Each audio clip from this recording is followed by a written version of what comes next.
Henry, can you hear us? Yep, loud and clear. How are we doing, Chris? We got media in the room as well. So why don't we do 4 for you, and then we'll go with the people in the room. Sounds great. We'll start things off here with Jenny Carlson at the Oklahoman. Something happened I don't know about. Hey, Chris. Dennis really seems to be in attack mode, 30 points, career high in the playoffs. What about his performance tonight and, frankly, 2 nights ago has impressed you? Just his aggressiveness, man. Dennis, one of my favorite teammates ever. You know what I mean? Because we got a lot in common. We both emotional players. And so I always know he's going to fight. I don't care what night it is, who we playing against. And as big as he was for our team tonight individually, he was huge for me. He stayed in my ear all game and kept talking to me. Royce Young with ESPN. Yeah, Chris, Houston started the third 8 of 8 from 3 and built up that lead. And, I would assume that there might have been kind of an instinct to maybe lose some composure there. But I think you yourself scored 9 points during that little run, and you guys kind of just stayed close. How important was that to not let the game get out of hand during that stretch? But that was crazy, to tell the truth. We came in at halftime. The coach was like, first quarter we gave up 8 threes. Second quarter, we gave up 2. We was trending in the right direction. And they came out, wham, wham, wham. So I think our team all season has dealt with adversity really, really good.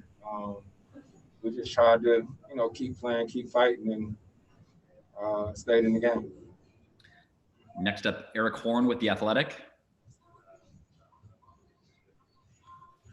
Yeah, Chris, I was asking Billy about, you and Dennis being able to get to the rim, particularly late in the game, and he talked about you guys spacing. What's improved in terms of the spacing on offense from the first couple of games until today? First couple of games we watched it, especially the first game, they were loaded,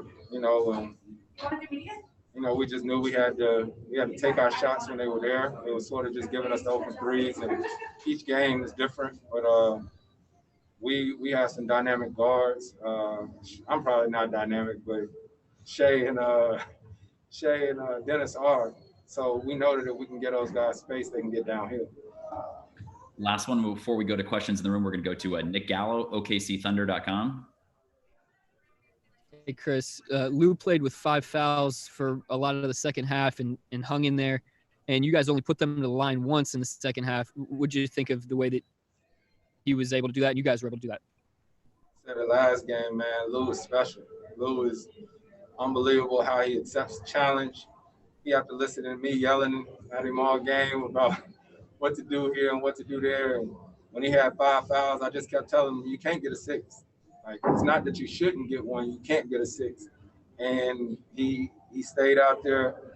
A lot of times when guys get 5 fouls, they play tentative and they start pulling their hands back. And he just, I don't know, he just one of those guys that deserves to be here, and I'm glad to see him having success. Are we going to take questions in the room or start with Mark Spears with the Undefeated? I'll prefer. Oh, wait. Wait, what? All right, we're going to go to Taylor Rooks then. All right, Chris, I have 2 questions for you. First is Jacob Blake was shot by police multiple times in the back. And before the bubble, the concern was how the focus would stay on social justice in the bubble. What steps are you taking and for everybody else to make sure that remains at the forefront here? Our team, it's funny you say that. Our team this morning during walkthrough, coach addressed that situation. And he said, with all these games going on, we can get short-sighted and lose sight of what's happening. So it's something that we discussed. We got to continue to shed light on it, and it's not right. It's not right. In my post-game interview, I sent prayers out to that family, and we got to do something about this because these videos that keep showing up and keep happening, it's got to stop.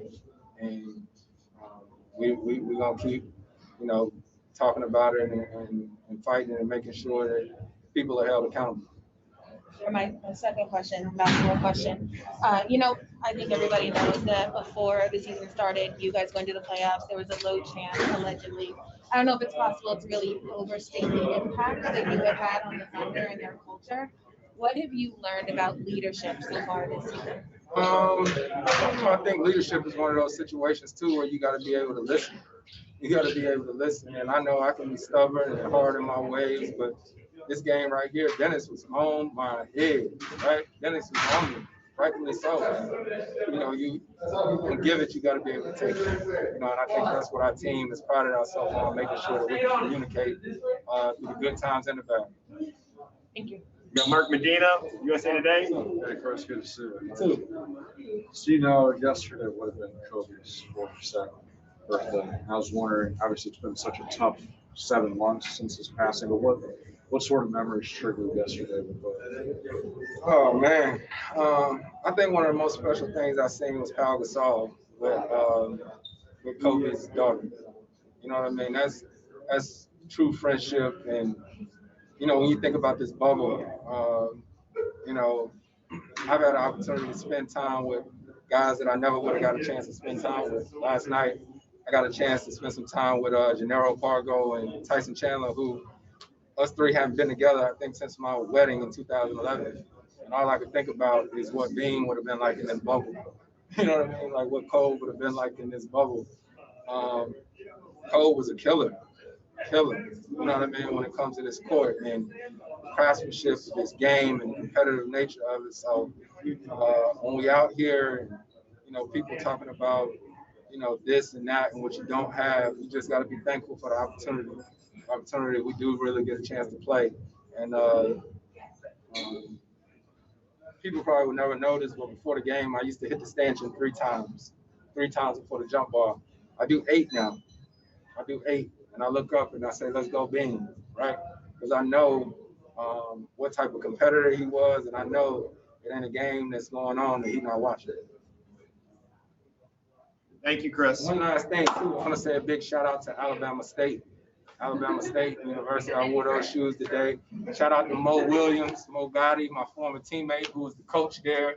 Shout out to 2 Chainz, who went to Alabama State. So, HBCUs. Thank you, Chris. Yep. Thank you, sir.